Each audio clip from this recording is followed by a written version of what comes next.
TDP MP కలిసిటి Appalanaidu మాట్లాడుతున్నారు. Live లో చూద్దాం.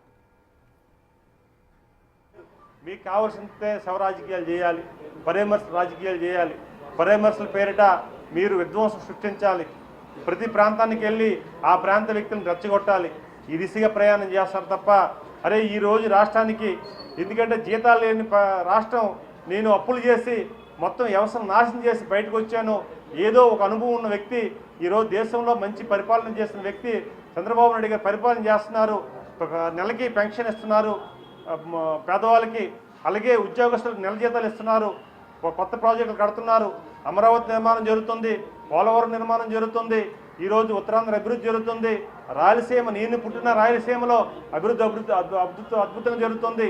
ఇవే మీకు అవసరం లే, మీకు కావాల్సినంత కూడా శవ రాజకీయాలు పరామర్శల పేరట విధ్వంసం సృష్టించే విధంగా వెళ్తున్నారు.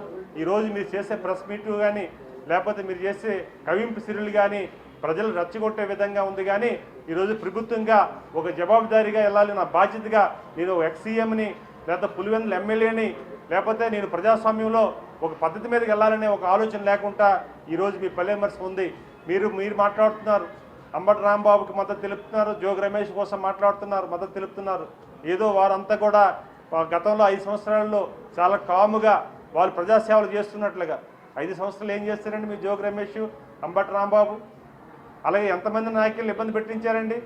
సాక్షాత్ ఆ రోజు గౌరవ ముఖ్యమంత్రి చంద్రబాబు నాయుడు గారు ఇంటిపైన వెళ్ళి దాడి చేసే సంఘటనలు, పార్టీ ఆఫీస్కి వెళ్ళి దాడి చేసే సంఘటనలు, ప్రజాస్వామ్యం ఎక్కడ ఉందా? కాంగ్రెస్ పరిపాలన కూడా గతంలో జరిగింది. అలాగే ఉమ్మడి రాష్ట్రంలో మిగతా పార్టీలు కూడా చేశాయి.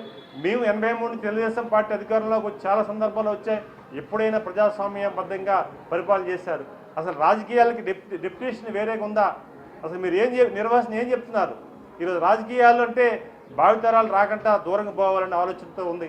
అందుకే ఈరోజు మీరు ఎన్ని అవాక్యలు కవింపు చర్యలు చేసినా తెలుగుదేశం పార్టీ కానీ ఎన్డీఏ కూటమి కానీ ఈరోజు ఎట్టి పరిస్థితుల్లో అభివృద్ధి ఎజెండాతో వెళ్తుంది. మా నాయకుడి కానీ మేము కానీ మేము ప్రజలకి ఏదైతే మేము జవాబుదారీగా ఉన్నామో ఆ దిశగా వెళ్తామని ఈ సందర్భంగా తెలియజేసుకుంటూ ఈరోజు మీ కవింపు చర్యల్ని ఎప్పటికైనా సరే మీరు జ్ఞానోదయం తెలుసుకొని బుద్ధి తెలుసుకొని మీరు క్షమాపణ చెప్పుకోవాలా. ఈరోజు మీరు మాట్లాడిన తీరు అంబటి రాంబాబు ఊరికనే మాట్లాడలే, మీరు మాట్లాడిన తీరు ప్రజలు క్షమించరండి. ఈరోజు ఎక్కడో వారు దివ్యాంగతలు అయ్యి వారు ఎక్కడో ఉంటే వారి తల్లిదండ్రులను కూడా చంద్రబాబు నాయుడు తల్లిదండ్రులు కూడా వాళ్ళని మాట్లాడే సందర్భం కూడా ఒకసారి గుర్తుపెట్టుకోవాలి. మీకు ఆ వీడియో వినకపోతే లేకపోతే మీరు చూడకపోతే కావాలి మేము పంపిస్తాం, చూడండి ఒకసారి. దాన్ని మీకు కనీసం క్షమాపణ చెప్పుకోవాలా. బహిరంగ క్షమాపణ చెప్తే చూసాం మేము. ఈరోజు కనీసం 5 సంవత్సరాలు ముఖ్యమంత్రి చేశాడు కనుక, కనీసం పార్టీ అధ్యక్షుడు ఉన్నాడు కనుక, ఈరోజు పులివెందుల ఎమ్మెల్యేగా ఉన్నాడు కనుక అట్లీస్ట్ క్షమాపణ చెప్తాడు అనుకున్నాం, ఎదురు చూస్తాం. అది లేకుండా మళ్ళీ కవింపు చర్యలు చేసి ఈరోజు గౌరవ ముఖ్యమంత్రి చంద్రబాబు నాయుడు గారిని, పవన్ కళ్యాణ్ గారిని, లోకేష్ గారిని విమర్శలు చేసే పరిస్థితి తీసుకొచ్చారు. వారి ముగ్గురి మీద మీరు విమర్శలు చేస్తున్నారంటే, ఎన్డీఏ కూటమి విమర్శ చేస్తున్నారంటే ప్రజల్లో అవమానం పరిచినట్లుగా, ప్రజల్ని విమర్శలు చేస్తున్నట్లు లెక్క. ఈరోజు అల్టిమేట్గా ఇచ్చిందే ఈ ప్రజాప్రభుత్వాన్ని ప్రజలిచ్చారు. 5 కోట్ల ఆంధ్రులు ఈరోజు శాశ్వతంగా ప్రభుత్వం ఉండాలి, 20-30 సంవత్సరాలు ప్రభుత్వం ఉండాలని అల్టిమేట్గా ఈరోజు అద్భుతమైన మెజార్టీ ఇచ్చి పంపించింది. మీరు 5 కోట్ల ఆంధ్రులను అవమానం చేస్తున్నట్లుగా ముఖ్యమంత్రి గారిని మాట్లాడుతుంటే అవమానం చేస్తుంటే 5 కోట్ల మందిని అవమానం చేస్తున్నట్లని జగన్మోహన్ రెడ్డి తెలుసుకోవాలని ఈ సందర్భంగా మీ ద్వారా తెలియజేసుకుంటున్నానండి. థ్యాంక్ యూ అండి. జై హింద్.